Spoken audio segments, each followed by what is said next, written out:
بسم الله الرحمن الرحيم الحمد لله كفى والصلاة والسلام على سيد المصطفى وآله المجتبى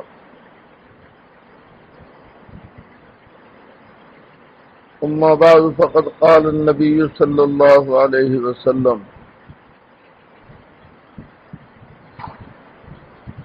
المسلم من سلم المسلمون من لسانه ويده أو كما قال عليه الصلاة والسلام.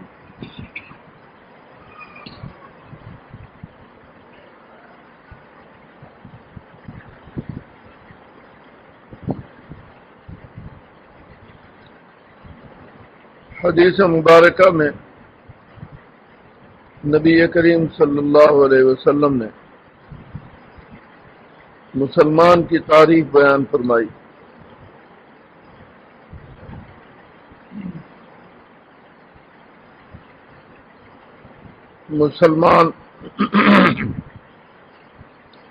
مسلمان وہ ہے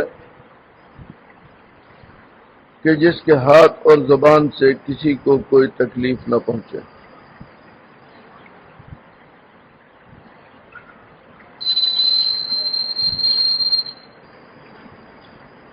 اسلام میں سب سے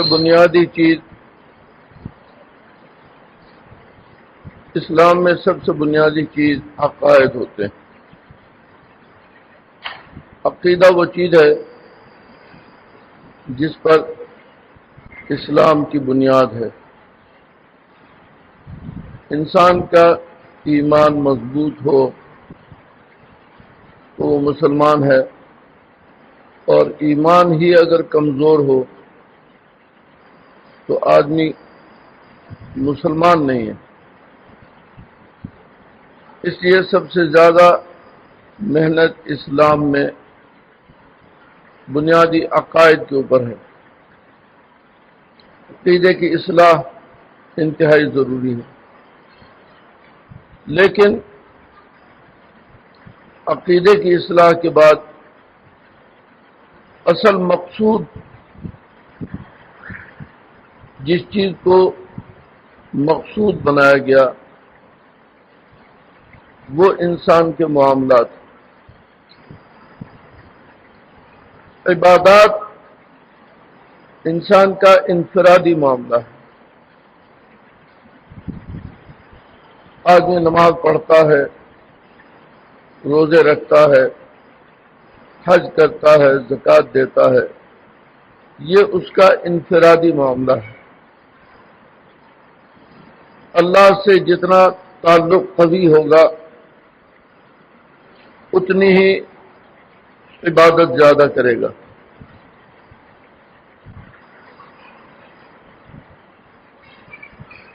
متقدمین نے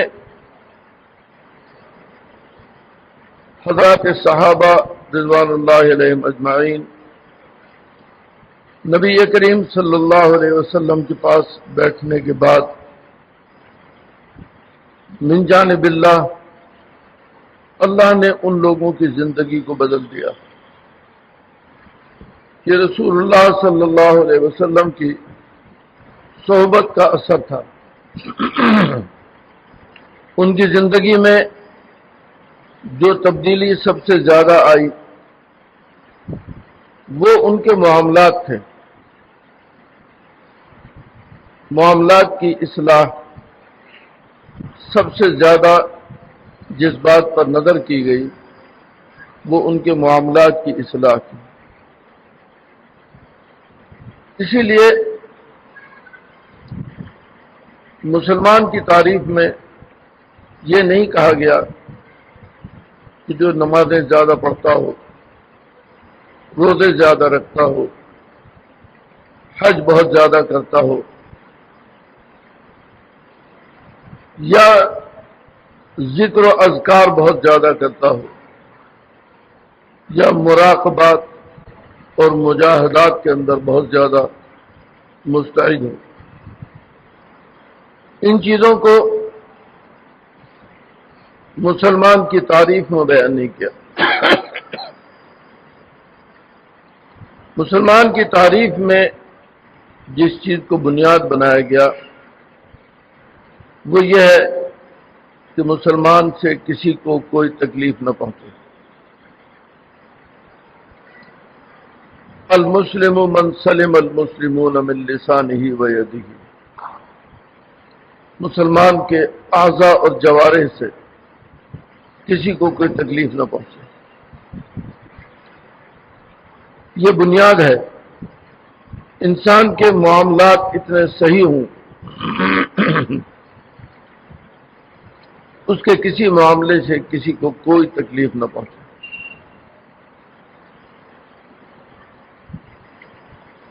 حضرات متقدمین نے اصلاح اور تربیت کے نظام میں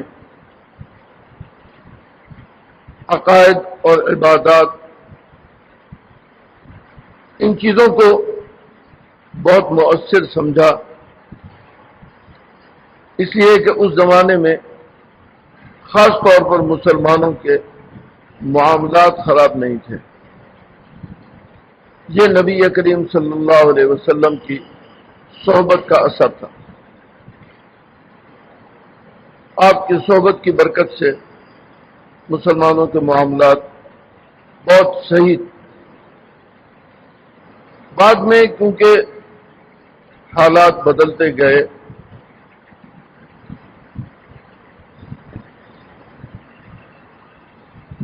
بزرگوں نے اصلاح و تربیت کے انداز سے بہت سے طریقے اختیار کیے۔ کچھ لوگوں نے عقائد پر محنت کی اور بار بار عقائد کی اصلاح اس کی فکر کی۔ کچھ لوگوں نے عبادات کے راستے سے انسان کو چلایا، عبادات کے راستے پر نوافل، کثرت سے نوافل کی عادت ڈالی، عبادات کا اہتمام کیا، نماز، روزہ، حج اور زکوٰۃ ان کے اندر فکر پیدا کرو، اپنی عبادات کی اصلاح کرو۔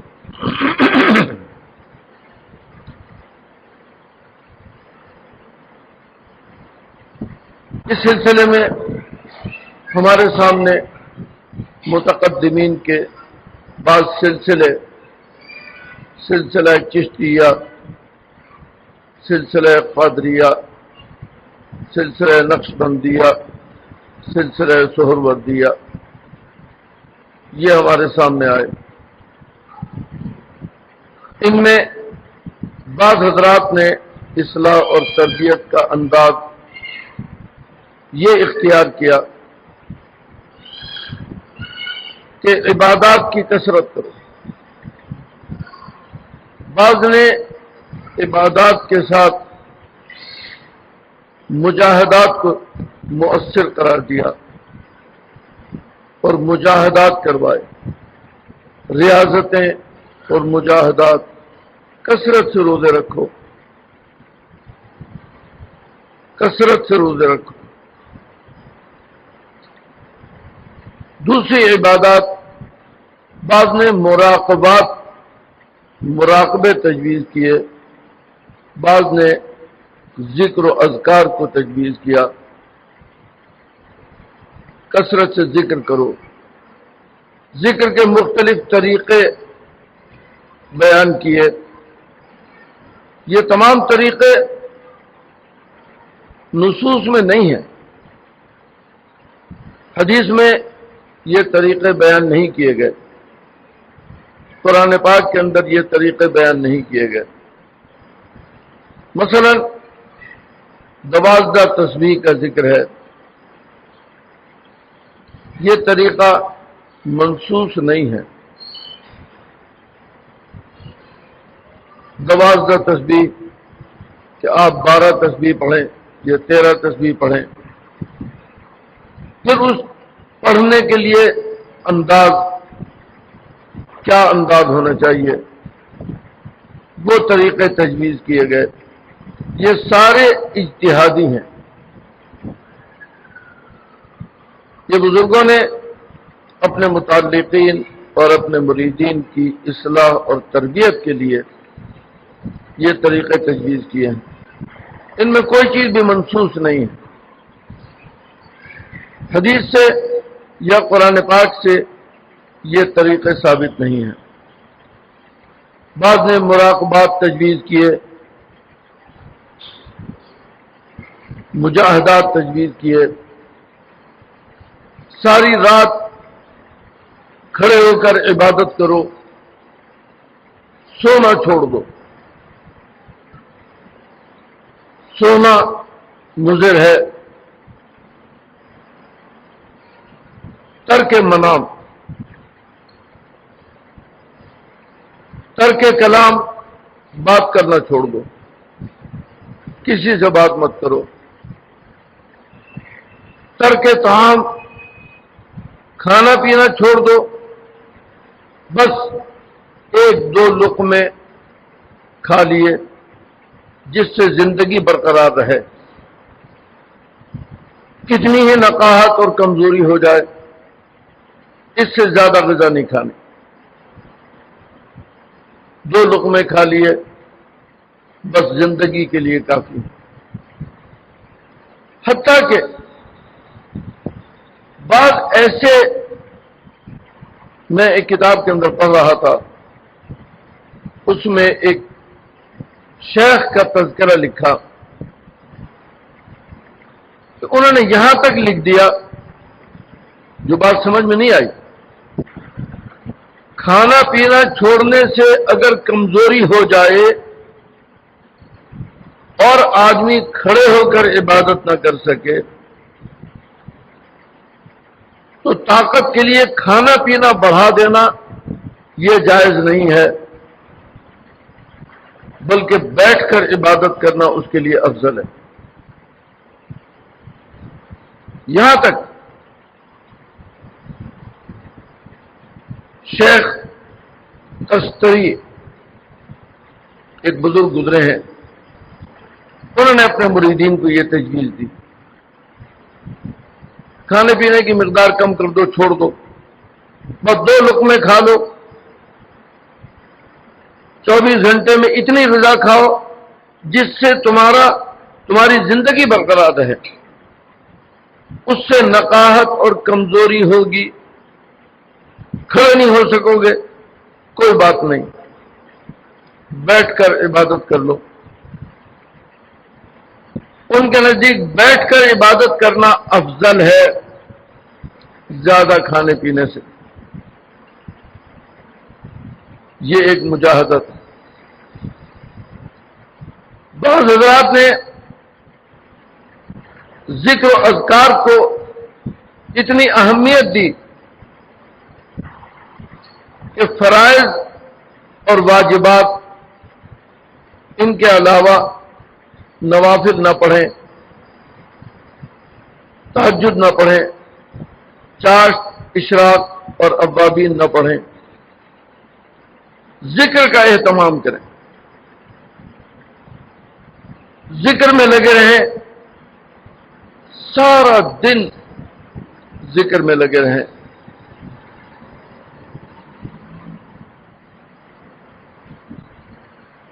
عبادات کا فرائض اور واجبات کی حد تک، سنن مؤکدہ کی حد تک اہتمام رکھو، باقی ذکر کے اندر وقت گزارو، ایک لمحہ ذکر سے غافل نہ ہو، حتیٰ کہ اس کے لیے پاس انفاس تجویز کیا گیا۔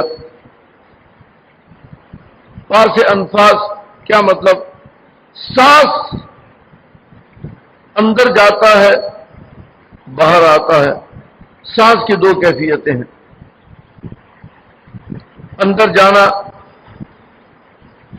بقول ملا عبد الرحمن جامی رحمت اللہ علیہ کے فرماتے ہیں، ہر نفسے کے فرو می رود ممد حیات، جو سانس اندر جاتا ہے زندگی بڑھاتا ہے، اندر نہ جائے تو زندگی ختم، اور جانے کے بعد واپس نہ آئے تو پھر زندگی ختم. سانس اندر تو چلا گیا لیکن اب نکلتا نہیں تو زندگی ختم. فرماتے ہیں پس در ہر نفس سے دو نعمت موجود ہے. ہر سانس میں دو نعمتیں ہیں. اس کا اندر جانا ایک نعمت اور باہر نکلنا یہ دوسری نعمت.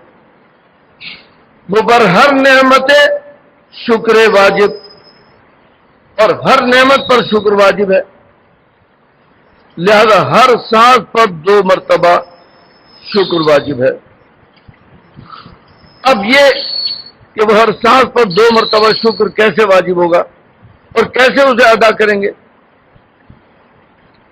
اس کے لیے پاس انفاس کا عمل تجویز کیا گیا. پاس انفاس میں بعد نے لا الہ الا اللہ، کیونکہ افضل الذکر لا الہ الا اللہ ہے، اس لیے انہوں نے لا الہ الا اللہ کو پاس انفاس کا عمل قرار دیا. اور وہ اس طرح کہ سانس اندر لیتے ہوئے لا الہ اور باہر نکالتے ہوئے الا اللہ، لا الہ الا اللہ، لا الہ الا اللہ. سارا دن ایک سانس بھی اس سے غافل نہ ہو. ہر وقت 24 گھنٹے، حتیٰ کہ اتنی عادت پڑے کہ سوتے ہوئے بھی جب سانس اندر کو لے تو لا الہ اور جب باہر کو آئے تو الا اللہ. بعض نے اس کے لیے ذکر مفرد تجویز کیا، اللہ اللہ اللہ اللہ. اس کے لیے انہوں نے پاس انفاس کا یہ عمل کہ سانس اندر کو لو تو اللہ کہتے ہوئے، باہر کو آئے تو اللہ کہتے ہوئے، اللہ اللہ اللہ اللہ. بعض نے ذکر مفرد میں ایک ہی لفظ کو اللہ ہو، جب اندر کو سانس لو تو اللہ، جب باہر کو سانس لو تو ہو، اللہ ہو اللہ ہو. اس کے اوپر اتنی محنت کروائی کہ 24 گھنٹے کوئی سانس ایسا نہ آئے جس میں اللہ اور ہو یہ نہ ہو. پاس انفاس، پاس کے معنی خیال کے ہیں، انفاس نفس کی جمع ہے، نفس کہتے ہیں سانس کو. سانس کا خیال، اتنا اس کا اہتمام کیجئے، سانس کا خیال کیجئے. یہ تجویز بھی اجتہادی ہے، کہیں منصوص نہیں ہے. حدیث میں، قرآن میں کسی جگہ اس کا کوئی تذکرہ نہیں ہے. یہ ایک اجتہادی بات ہے. کسی شیخ نے اپنے مریدین کی اصلاح اور تربیت کے لیے اسی کو پسند کیا، اسی کو تجویز کر دیا. یہ بھی پاس انفاس ہے. بعد میں متقدمین کے اندر زمانہ جاہلیت سے یہود و نصارہ کے یہاں بھی یہ اہتمام تھا، یہود و نصارہ کے یہاں بھی یہ اہتمام تھا. تو وہ کہتے تھے وصول الی اللہ میں مشاغل دنیاویہ حائل ہیں. مشاغل دنیاویہ، دنیاوی مشاغل سے آپ اپنے آپ کو الگ کریں گے تو بات بنے گی. اس کے لیے طریقہ عمل یہ سامنے آیا کہ انہوں نے کہا ایک درجہ ہوتا ہے خلوت کا، تخلیہ، اپنے قلب کو پہلے خالی کرو. ما سوا اللہ سے اپنے قلب کو خالی کرو، تخلیہ۔ اس تخلیہ کے اوپر پھر مجاہدہ کرو کہ کبھی وسوسے کے درجے میں بھی غیر اللہ کا وسوسہ بھی قلب میں نہ آنے پائے، اس پر مجاہدہ کرو، تخلیہ۔ اور اس دوسرے عمل کا نام ہوا تجلیہ۔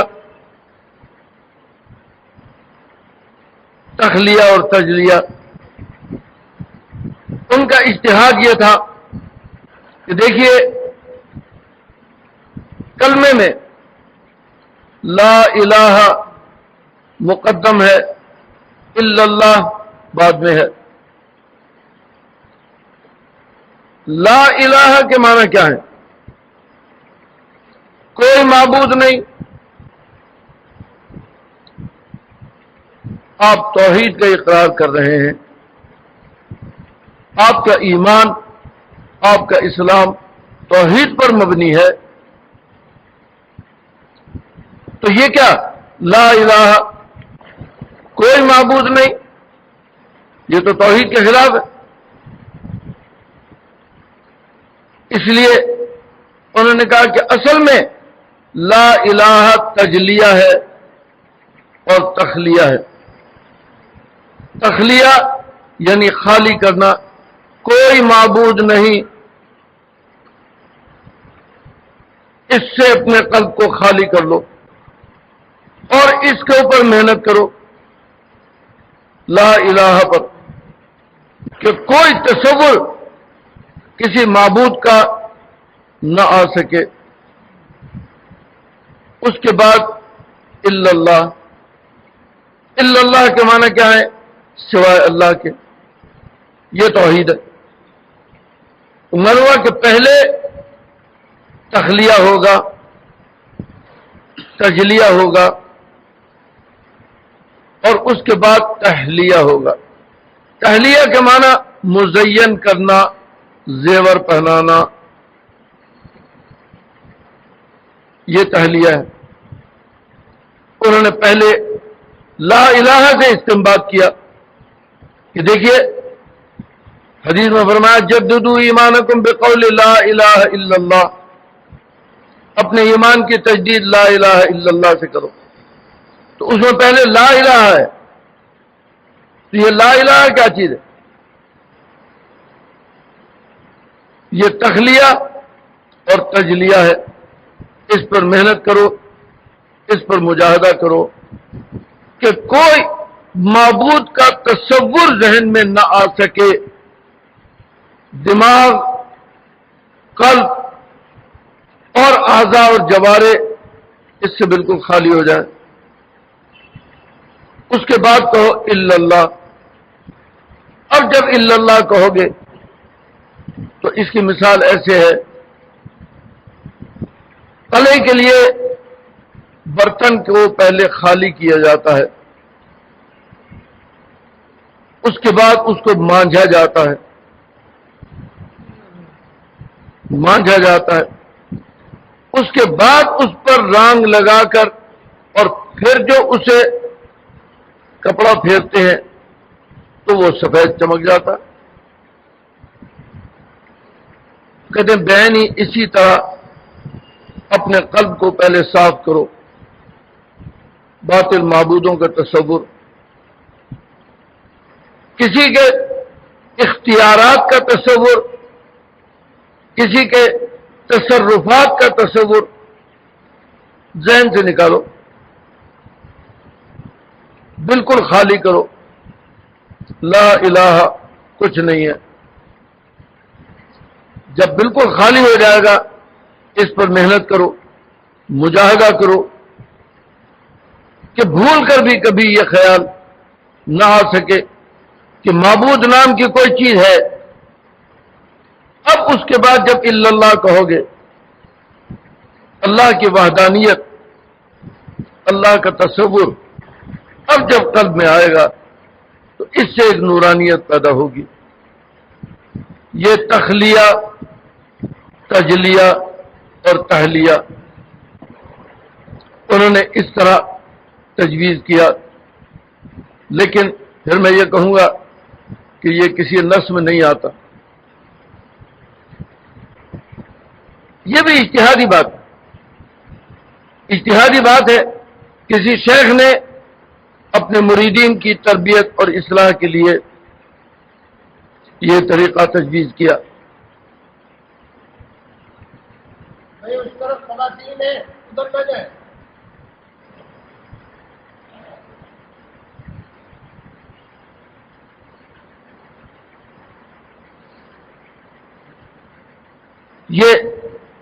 یہ بھی اجتہادی بات ہے. ایک زمانے میں اس کا بھی رواج رہا.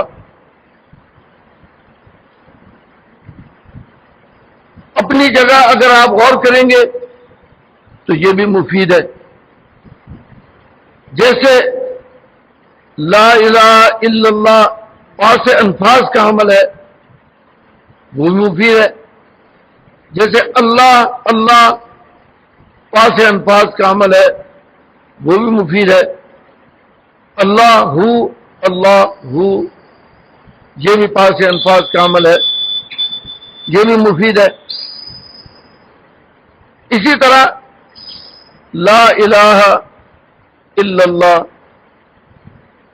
یہ تخلیہ تجلیہ اور تحلیہ یہ بھی مفید ہے. لیکن دیکھنے کی بات یہ ہے کہ مقصود کیا ہے. نبی کریم صلی اللہ علیہ وسلم کی پوری زندگی کا ماحصل اور مقصود کیا چیز ہے.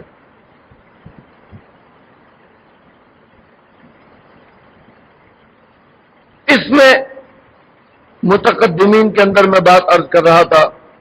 یہود و نصارہ میں اور ہنود میں پنڈتوں کے یہاں ان کے یہاں مجاہدات کا ایک طریق یہ تھا کھانا چھوڑ دو، ترک طعام، ترک منام سونا چھوڑ دو، ترک کلام بات کرنا چھوڑ دو، ترک اختلاط مال انام لوگوں سے ملنا چھوڑ دو. اس کے لیے انہوں نے یہ تجویز کیا کہ لوگوں میں رہ کر آدمی ملنا چھوڑ دے یہ ممکن نہیں ہے. اس لیے اس زندگی کو خلوت میں تبدیل کرو، خلوت میں تبدیل کرو. جنگل میں چلے جاؤ، کہیں دریا کے کنارے، کہیں پہاڑ کے اندر، کسی غار میں، وہاں جا کر ملنا ختم ہو جائے گا. کھانا پینا کم کر دو، ختم کر دو. پتے کھا لو، گھاس کھا لو، گندم کی قسم کی کوئی چیز نہ استعمال کرو، گوشت کی قسم کی کوئی چیز استعمال نہ کرو. گھاس اور پتوں پر اپنا گزارا کرو. ملنا جلنا ختم، بات چیت ختم. کوئی آدمی ہوگا ہی نہیں تو بات کس سے کریں گے. کھانا پینا ختم، سونا ختم. جاگ کر ان مجاہدات میں جب ہم کتابیں دیکھتے ہیں پرانی تو کچھ ایسا بھی ذکر آتا ہے کہ 12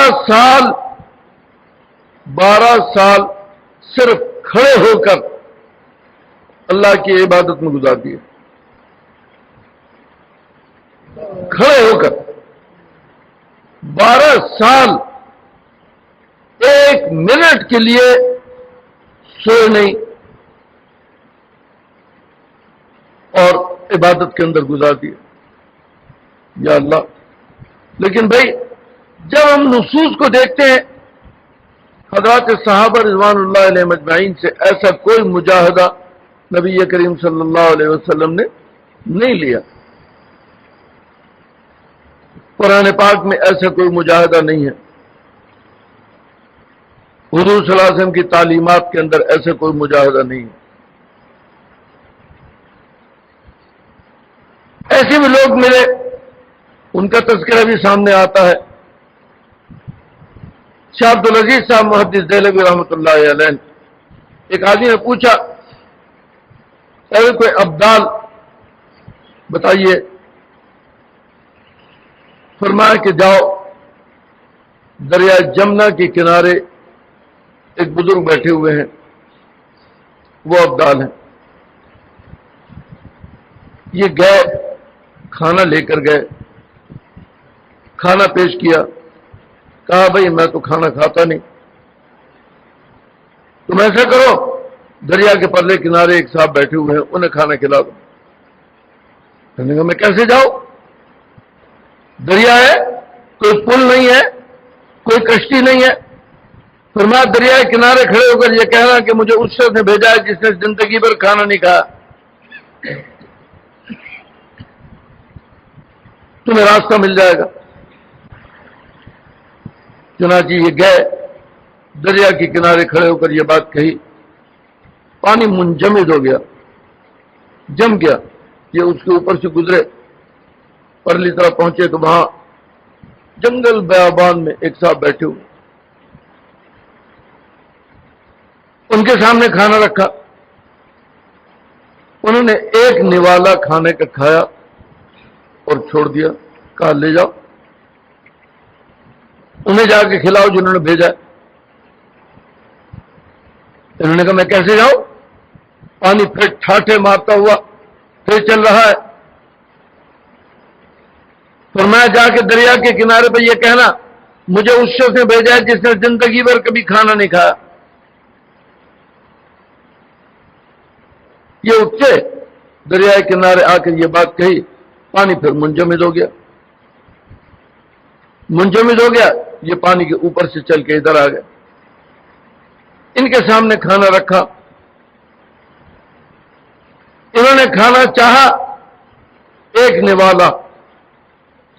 انہوں نے کہا کہ حضرت پہلے مجھے آپ یہ بتائیے،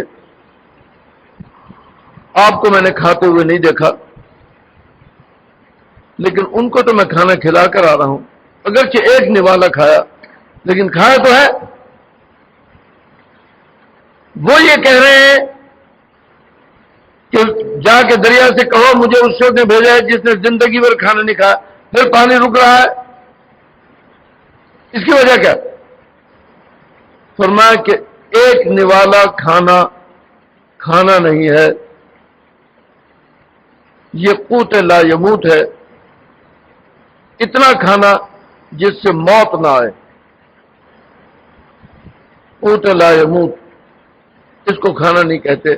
ہم نے زندگی میں کبھی اس سے زیادہ کھانا نہیں کھایا، اس لیے دریا ہمارے تابع ہے۔ اب یہ جنگل میں جا کر بیٹھ جانا، دریا کے کنارے بیٹھ جانا، کھانا نہ کھانا، یہ مجاہدات یقیناً کسی نے تجویز کیے ہوں گے، اس کی بنیاد پر یہ مجاہدات کیے جا رہے تھے۔ کیا یہ مجاہدات شرعاً ثابت ہیں؟ نبی کریم صلی اللہ علیہ وسلم نے کبھی بھی حضرات صحابہ پر ایسے مجاہدات نہیں لگائے۔ حالات صحابہ کے ساتھ پیش آئے، کھانے کو کچھ نہیں ملا، کئی وقت کے فاقے کیے، لیکن یہ حالات تجویز نہیں کیے گئے، یہ حالات اپنے اختیار سے نہیں تھے۔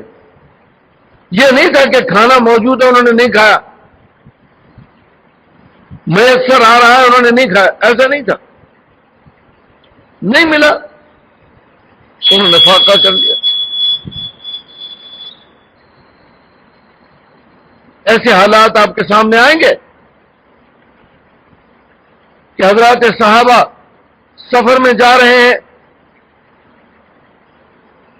کھجوریں، کھانے کے سامان میں صرف کھجوریں ہیں، ایک ایک کھجور ایک ایک آدمی میں تقسیم کی گئی، اور ایک کھجور پر 24 گھنٹے گزار دیے، ایک کھجور پر۔ اس کے بعد یہ نوبت بھی آئی کہ کھجوریں ختم ہو گئی، گٹھلیاں تقسیم کی گئی، اور وہ گٹھلی منہ میں رکھ کر تصور یہ کیا جا رہا ہے کہ میں کھجور کھا رہا ہوں، اور اس کے اوپر وقت گزار دیا، سارا دن گزار دیا گٹھلی منہ میں رکھ کر۔ لیکن یہ حالات ان کے لیے اختیاری نہیں تھے، یہ نہیں تھا کہ کھانا موجود ہو تو انہوں نے ریاضت اور مجاہدے کے لیے ایسا کیا ہو، ایسا نہیں تھا۔ یہ تو خود نبی کریم صلی اللہ علیہ وسلم کے ساتھ بھی ایسے حالات پیش آئے۔ غزوہ خندق میں حضرت جابر ابن عبداللہ رضی اللہ تعالیٰ عنہ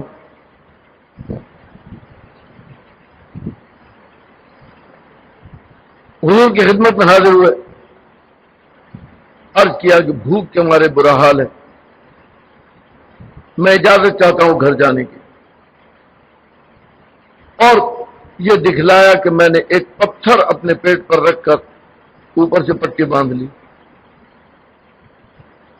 نبی کریم صلی اللہ علیہ وسلم نے اپنا کرتا اٹھا کے دکھلایا کہ 3 پتھر آپ نے رکھ کر اور پٹی باندھی۔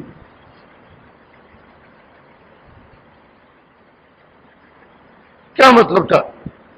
یہ تو نہیں تھا کہ کھانا موجود تھا اور حضور نے کوئی مجاہدہ کرنے کے لیے ایسا کیا ہو، ایسا نہیں تھا۔ نہیں ملا تو نہیں ملا، انہوں نے فاقہ کو بھی اللہ تعالی کی نعمت سمجھا۔ لیکن یہ ترک طعام کا مجاہدہ، 3 صحابی آئے، انہوں نے آ کر پوچھا حضرت عائشہ سے کہ نبی کریم صلی اللہ علیہ وسلم کی عبادات بیان فرمائیے۔ آپ نے عبادات بیان کی، آپ کا نظام زندگی بیان کیا۔ بخاری میں روایت ہے کہ انہم تقالوہا، انہوں نے کہا یہ تو بہت کم ہے، یہ مجاہدے تو بہت کم ہیں، آپ تو سوتے بھی ہیں، آپ کھاتے بھی ہیں، آپ نے شادیاں بھی کی ہوئی ہیں، بیویوں کے پاس بھی جاتے ہیں، آپ لوگوں سے ملتے جلتے بھی ہیں، یہ کیا بات ہوئی؟ اس لیے کہ اس سے پہلے زمانے جاہلیت کا تصور تو یہ تھا کہ مجاہدہ نام ہے نہ کھانا، نہ سونا، نہ بولنا، نہ ملنا، یہ اللہ کے نبی ہیں، یہ سارے کام کرتے ہیں، کیا بات ہے؟ صحابہ نے کہا نہیں، اصل بات یہ ہے آپ اللہ کے نبی ہیں، آپ کو زیادہ عبادات کی ضرورت نہیں ہے، آپ کے لیے اللہ تعالیٰ نے ویسی مغفرت کا اعلان کیا ہوا ہے، آپ کو زیادہ عبادات کی ضرورت نہیں ہے، ہم تو نبی نہیں ہیں، ہمیں عبادات کی ضرورت ہے۔ ایک آدمی نے فیصلہ کیا کہ میں آج کے بعد کھانا نہیں کھاؤں گا، روزے کی نیت کروں گا، اور جب افطار کا وقت آئے گا اگلے روزے کی نیت کر لوں گا، نہ افطاری نہ سحری، جب افطار کا وقت آئے گا اگلے روزے کی نیت کر لوں۔ ایک نے ارادہ کیا کہ میں آج کے بعد سوؤں گا نہیں، سونے سے غفلت آتی ہے، عبادات میں خلل پڑتا ہے، میں آج کے بعد سوؤں گا نہیں، نیند آئے گی، غیر اختیاری بات ہے، انہوں نے کہا میں اس کا علاج کروں گا، اور علاج یہ کہ 2 ستونوں کے درمیان ایک رسی باندھی، اور اس کے بیچ میں ایک رسی باندھی، اور وہ رسی اپنے بالوں کے اندر باندھ لی، اب اس کے بعد بیٹھے ہوئے عبادت کر رہے ہیں. ایک صحابی نے یہ ارادہ کیا کہ میں سوؤں گا نہیں. انہوں نے اپنے ساتھیوں سے کہا مجھے مسجد کے ستون کے ساتھ باندھ دو، جب نماز کا وقت آئے تو کھول دینا، بس بندہ رہنا. ظاہر ہے نہ کھانا نہ پینا، تو نہ پیشاب آئے گا نہ پخانا آئے گا، میں بندہ رہنا دو. نماز کا وقت آئے کھول دینا، میں نماز پڑھ لوں گا پھر باندھ دینا. نبی کریم صلی اللہ علیہ وسلم کہیں باہر گئے ہوئے تھے. جب آپ ایک صاحب نے فیصلہ کیا کہ میں شادی نہیں کروں، بیوی ہے، بچے ہیں، صبح سے شام تک بیوی بچوں کے مشاغل ہیں. اس سے انسان اللہ کی طرف متوجہ ہو یا بیوی کی طرف متوجہ ہو، اللہ کی طرف متوجہ ہو یا بچوں کی طرف متوجہ ہو، یہ فضول بات، میں شادی نہیں کروں. جب نبی کریم صلی اللہ علیہ وسلم تشریف لائے اور جن صاحب نے یہ ارادہ کیا تھا کہ میں کھانا نہیں کھاؤں گا، روزے پر روزہ، وہ تو نڈال ہو گئے، 2 دن میں بستر پہ پڑ گئے. جن صاحب نے یہ ارادہ کیا تھا کہ میں سوؤں گا نہیں، ایک تو وہ تھے جو رسی سر میں باندھ کے بیٹھے ہوئے، اور ایک وہ جنہوں نے دیوار سے اپنے آپ کو پلر سے بندھوا لیا. جب حضور تشریف لائے فرمایا یہ کیا ڈرامہ ہے؟ کہا انہوں نے یہ ارادہ کیا، میں کھول دو، ان کی بھی رسی کھولو، انہیں بھی کھولو. فرمایا انا اعلمکم باللہ واتقاکم، میں تم سے زیادہ اللہ کو جانتا ہوں اور تم سے زیادہ متقی ہوں. اس کے باوجود میں کھاتا بھی ہوں، سوتا بھی ہوں، میں نے نکاح بھی کیے، بیویوں کے حقوق بھی ادا کرتا ہوں. اگر یہ تمام چیزیں تقوی کے خلاف ہوتی تو میں یہ چیزیں کیسے اختیار کرتا؟ یہ کیا اجتہاد ہے؟ ان کے سامنے وہ پوری تاریخ تھی زمانے ماضی کی. زمانے ماضی میں یہ باتیں کیونکہ مشہور تھی، ترک طعام، ترک کلام، ترک منام، ترک اختلاط مع الانام. وہ یہ سمجھتے تھے کہ ریاضت اور مجاہدہ یہی ہے، اللہ کو حاصل کرنا ہے تو اس کا طریقہ یہی ہے. انہوں نے یہ فیصلہ اس لیے کیا. حضور نے فرمایا کھول دو ان کو. کیا ہے؟ اور آپ نے فرمایا ایکم مثلی یطعمنی ربی ویسقینی، تم میں میرے جیسا کون ہے؟ میرا رب مجھے کھلاتا بھی ہے پلاتا بھی ہے. کھانے پینے سے جو قوت آتی ہے انسان کے اندر، اللہ تعالیٰ مجھے بغیر کھائے پیے وہ قوت عطا فرماتے ہیں. تم اپنے آپ کو میرے اوپر کیسے قیاس کر رہے ہو؟ ان مجاہدات سے حضور نے منع فرما دیا. یہ مجاہدات بزرگوں نے بعد میں بھی تجویز کیے، لیکن ان مجاہدات کی شکل بدلی اور شکل یہ تجویز کی کہ ترک طعام یہ مجاہدہ نہیں ہے. ترک طعام کا مطلب کیا تھا؟ کھانا پینا چھوڑ دو، اجناس کی قسم کی کوئی چیز مت کھاؤ، جو کھانے پینے کی چیزیں ہیں وہ مت کھاؤ. پتے کھا کے گزارا کر لو، گھاس کھا کے گزارا کر لو، بس اتنی مقدار کے اندر. بعد کے لوگوں نے ان مجاہدات کو اس طرح تجویز کیا انہوں نے کہا ترک طعام نہیں، تقلیل طعام. ترک طعام کا مجاہدہ ختم، تقلیل طعام کا مجاہدہ باقی ہے. کھانے کی مقدار کم کر دو. یہ وہ بات ہے جو میں نے وہ شیخ تستری کے حوالے سے نقل کی کہ تقلیل طعام کم کھاؤ، نقاہت ہو جائے گی، کمزوری ہو جائے گی، کھڑا نہیں ہوا جائے گا، بیٹھ کر نماز پڑھ لو. کھانا زیادہ مت کھانا، کھانا زیادہ مت کھانا، نماز بے شک بیٹھ کر پڑھ لینا. ہماری مسجد میں آج بھی ایک آدمی اس بیماری کے اندر مبتلا ہے. میرے پاس آئے، بیٹھ کر نماز پڑھتا ہوں. میں نے کہا کہ آپ بیٹھ کر کیوں نماز پڑھتے ہیں؟ بیمار ہیں، کچھ طبیعت؟ کہ نہیں، یہ مجاہدہ ہے، کھانا کم کھانا چاہیے، اس سے کمزوری ہو جائے، کھڑا نہ ہوا جائے تو بیٹھ کر نماز پڑھنی چاہیے. بیٹھ کر نماز پڑھنا افضل ہے زیادہ کھانے سے.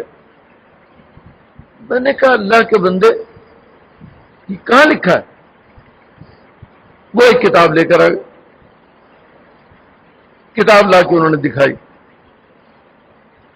وہ کوئی حکیم طارق محمود صاحب ہیں احمد پور شرقیہ کے، انہوں نے کتاب لکھی ہے. اس کتاب میں انہوں نے شیخ تستری کا یہ مقولہ نقل کیا. یہ انہوں نے پڑھ کے وہ میرے سامنے کر دیا. انہوں نے کہا یہ دیکھیے.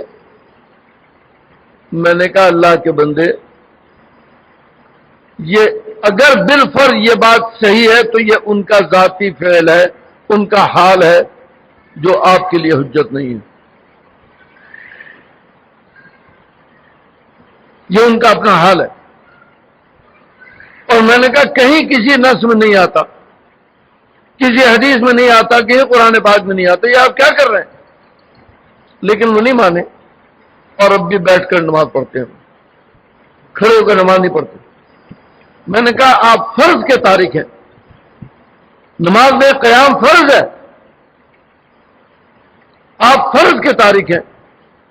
کہنے نہیں یہ فرض ثابت ہو جاتا ہے اس آدمی سے جو کھانا کم کھائے اور اس کی وجہ سے کمزور ہو جائے، یہ فرض اس سے ثابت ہو. میں نے کہا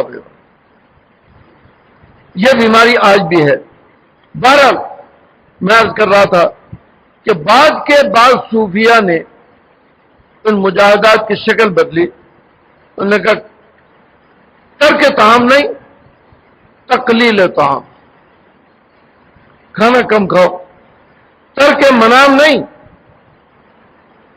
تقلیل منام، کم سو. اور ترک کلام نہیں، تقلیل کلام، بہت کم بات کرو، ضروری بات ہو تو کرو ورنہ مت کرو. ترک اختلاط مع الانام نہیں، تقلیل اختلاط، زیادہ وقت خلوت میں گزارو، کم وقت لوگوں میں گزارو. یہ مجاہدات تجویز کیے. اب زمانہ گزر رہا ہے، حتیٰ کہ دور آ گیا حاجی امداد اللہ صاحب مہاجر مکی رحمۃ اللہ علیہ. اللہ تعالی نے حاجی امداد اللہ صاحب مہاجر مکی رحمۃ اللہ علیہ کو طریق کا مجتہد بنایا تھا. انہوں نے یہ سارے طریق جو متقدمین سے چلے آ رہے تھے، سارے طریق کو دیکھا، سمجھا، اور ان کے اندر امت کے لیے راستہ، آسان ترین راستہ نکالا. آسان ترین راستہ. وہ راستہ کیا ہے؟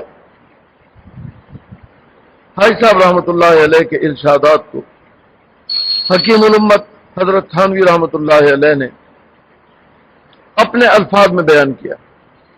حضرت کے واعظ ہے اس کے اوپر. ایک واعظ ہے جس کا نام ہی تقلیل طعام ہے.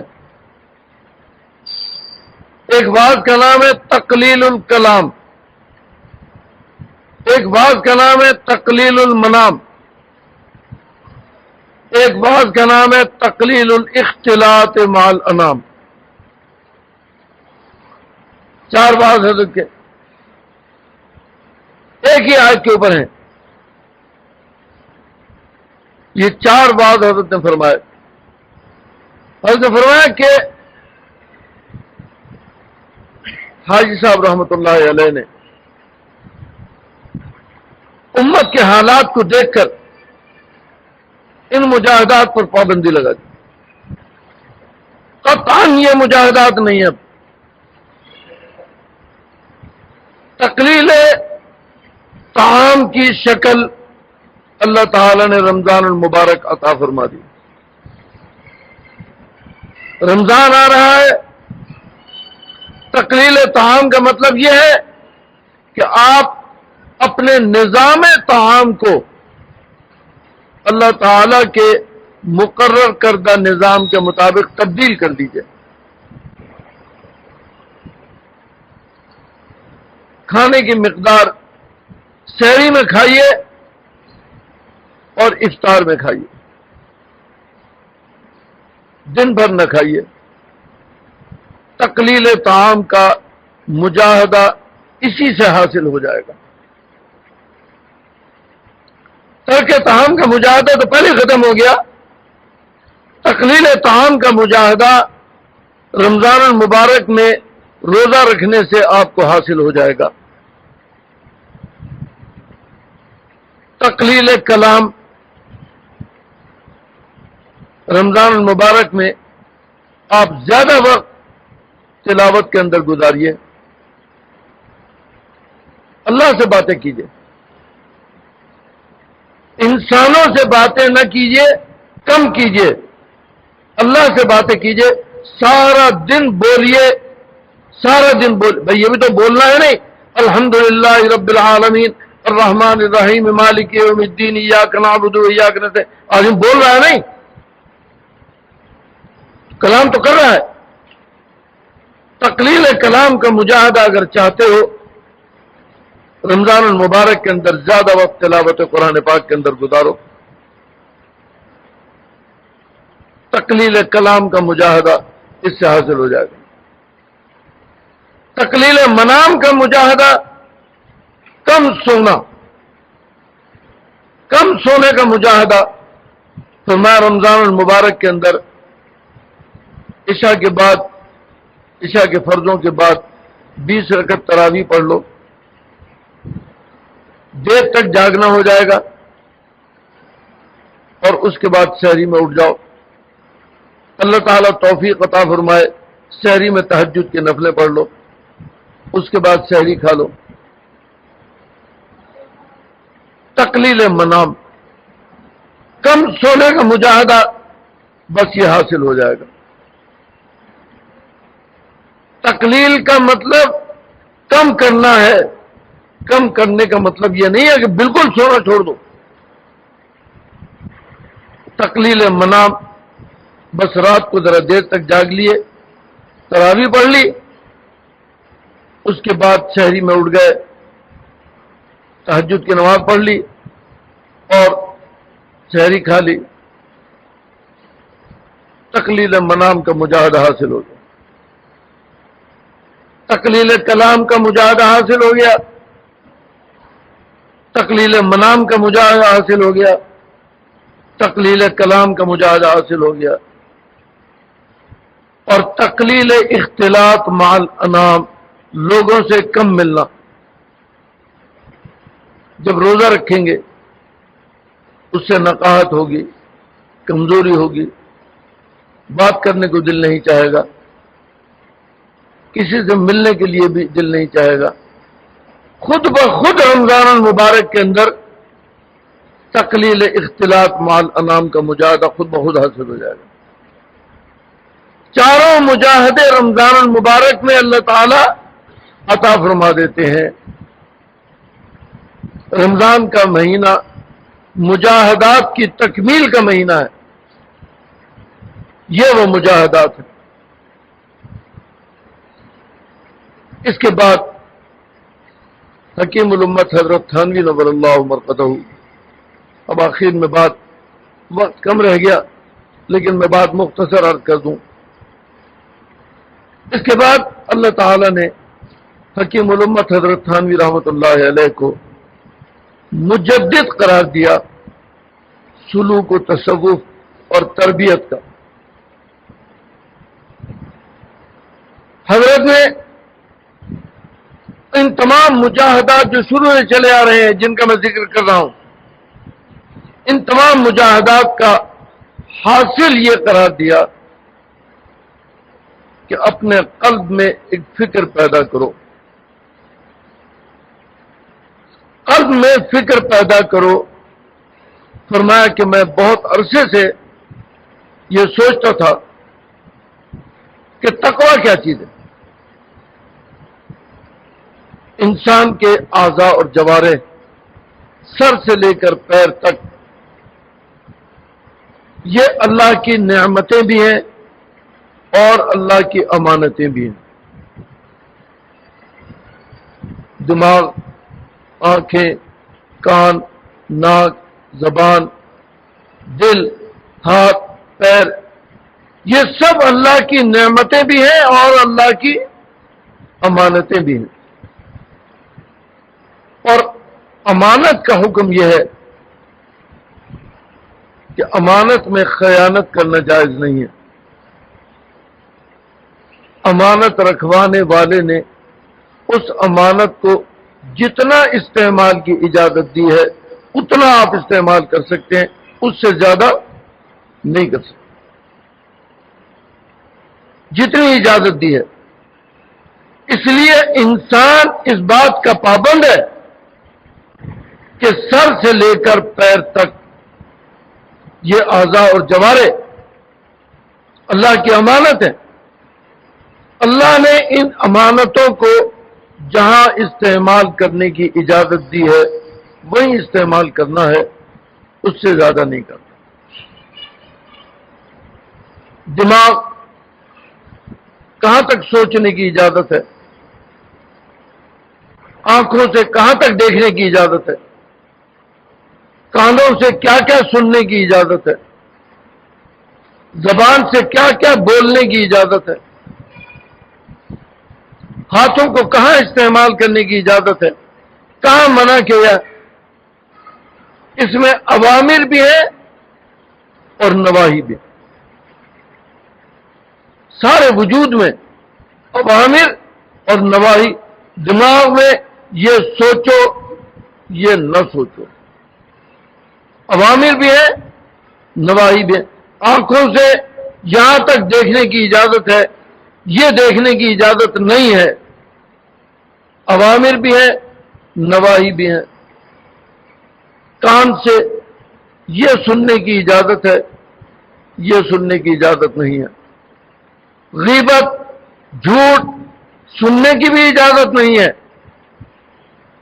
نواہی ہے. تلاوت قرآن پاک کی طرف کان لگانا اوامر ہے. زبان، کیا بولنا ہے کیا نہیں بولنا. زبان سے غیبت کرنا، جھوٹ بولنا، جھوٹی گواہی دینا، گالیاں دینا، طعن و تشنیع کرنا، کسی پر لعنت اور ملامت کرنا اجازت نہیں ہے، یہ نواہی ہے. تلاوت کرنا، ذکر کرنا، باتیں کرنا، جائز باتیں کرنا، یہ اوامر ہیں. اوامر، نواہی. ہاتھ کہاں استعمال کرنے ہیں، کہاں نہیں کرنے، اوامر بھی ہیں، نواہی بھی ہیں. یہ اوامر اور نواہی. پیروں سے کہاں جانا ہے، کہاں نہیں جانا، اوامر بھی ہیں، نواہی بھی ہیں. جہاں لہو و لعب کی مجلس ہو وہاں جانا جائز نہیں ہے. مسجد کی طرف جانا عبادت ہے. اللہ کے ذکر کے مجلس میں جانا عبادت ہے. لہو و لعب کے گانوں کی مجلس میں جانا جائز نہیں ہے. اوامر بھی ہیں، نواہی بھی ہیں. سارا وجود سر سے لے کر پیر تک یہ اللہ کی امانتیں ہیں. ان کو اوامر پر لگانا اور نواہی سے بچانا، اس کا نام ہے تقویٰ. اس کا نام ہے تقویٰ. حضرت تھانوی نور اللہ مرقدہ فرماتے ہیں کہ میں ہمیشہ یہ غور کرتا رہا کہ ان تمام اعضاء اور جوارے کو ہر وقت انسان یہ سوچے آنکھ کہاں بہک گئی، میں نے کیا دیکھ لیا، کیا سن لیا، کیا زبان سے بول لیا، کیا لفظ نکل گیا زبان سے. ہر وقت یہ کیسے ممکن ہے؟ ہر چیز پر نظر رہے، ہر چیز پر دھیان رہے، کیسے ممکن ہے؟ فرمایا اسی پریشانی میں تھا کہ قرآن پاک کی تلاوت کرتے وقت دو آیتیں سامنے آ گئی.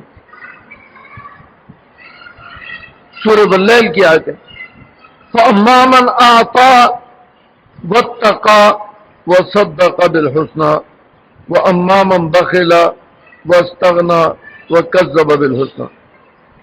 میں نے غور کیا، آتا دینا، بخلا نہ دینا ایک دوسرے کی ضد ہے. صدقہ تصدیق کرنا، کذبہ جھٹلانا ایک دوسرے کی ضد ہے. تو سمجھ میں آیا کہ ان میں جو درمیان میں ہے استغنا اور اتقا، یہ بھی ایک دوسرے کی ضد ہے. استغنا کے معنی بے فکری کے ہیں، تو اتقا کے معنی فکر کے ہیں. اتقا کے معنی فکر کے ہیں. تو اب یہ بات سمجھ میں آ گئی کہ اصل تقوی قلب کا فکر ہے. فکر انسان کے قلب میں پیدا ہوتی ہے. اصل تقوی جو ہے وہ اس فکر کا نام ہے. اور کیونکہ سارے اعضاء اور جوارے کا تقاضا انسان کے قلب میں پیدا ہوتا ہے، اگر قلب میں فکر پیدا ہو گئی تو کیا ہوگا؟ آنکھوں کی حفاظت بھی ہو جائے گی، دماغ کی حفاظت بھی ہو جائے گی، کانوں کی حفاظت بھی ہو جائے گی، زبان کی حفاظت بھی ہو جائے گی، ہاتھوں کی حفاظت بھی ہو جائے گی، پیروں کی حفاظت بھی ہو جائے گی، سارے وجود کی حفاظت ہو جائے گی اگر قلب میں فکر پیدا ہو گئی. اور اسی کا نام تقویٰ ہے. فرمایا کہ جب انسان کے اندر یہ قلب میں یہ فکر پیدا ہو جائے کہ مجھے اپنے اعضاء اور جوارے کی اصلاح کرنی ہے، اب اس کے بعد اسے نہ تو کھانا چھوڑنے کی ضرورت، نہ سونا چھوڑنے کی ضرورت، نہ کلام چھوڑنے کی ضرورت، نہ ملاقاتیں چھوڑنے کی ضرورت. فکر پیدا ہو کہ میری زبان محتاط رہے، بےہودہ بات نہ نکلے زبان سے، کان محتاط رہے، یہ کوئی غلط بات نہ سنے، غیبت نہ سنے، دل محتاط رہے، اس کے اندر کوئی غلط خیال نہ آئے، دماغ میں غلط خیال نہ آئے، ہاتھ محتاط رہیں، کسی پر زیادتی نہ ہو، کسی کو تکلیف نہ ہو، پیر محتاط رہیں، کہیں غلط جگہ نہ جائیں. جب قلب میں یہ فکر پیدا ہو جائے گی تو انسان متقی ہو جائے گا. اصل میں قلب جڑ ہے اور بنیاد ہے قلب. اس میں اگر فکر پیدا ہو گئی تو سارا وجود متقی ہو جائے گا. ان سارے مجاہدات کی ضرورت نہیں ہے، قلب خود بخود ان تمام مجاہدات پر لگا دے گا. یہی اور فرمایا پاس انفاس میرے نزدیک اس چیز کا نام ہے کہ آدمی کے قلب میں ہر وقت فکر رہے، ہر وقت کوئی لفظ زبان سے خلاف شرع نہ نکلے، کوئی کام ہاتھ پیر آنکھ ناک کان سے خلاف شرع نہ ہو، جو کام ہو اللہ کے حکم کے مطابق ہو، ہر وقت اللہ کے اوامر اور اللہ کے نواہی کا خیال رہے، فکر رہے، بس اس کا نام ہے پاس انفاس۔ یہ پاس انفاس کے ساتھ ہر وقت وہ لا الہ الا اللہ یا اللہ اللہ یا اللہ ہو وغیرہ وغیرہ، ان سب چیزوں کی ضرورت نہیں ہے۔ یہ اندر سے تقاضا یہ پیدا ہو کہ سارے وجود کو اوامر اور نواہی کا پابند کرنا ہے، اللہ کے اوامر کو پابند کرنا ہے، نواہی سے اپنے آپ کو بچانا ہے، بس اسی کا نام پاس انفاس ہے اور اسی کا نام تقویٰ ہے۔ یہ حضرت تھانوی رحمۃ اللہ علیہ کی تعلیمات کا خلاصہ۔ اللہ تعالی عمل کی توفیق عطا فرمایا۔ اللہم صلی علی محمد۔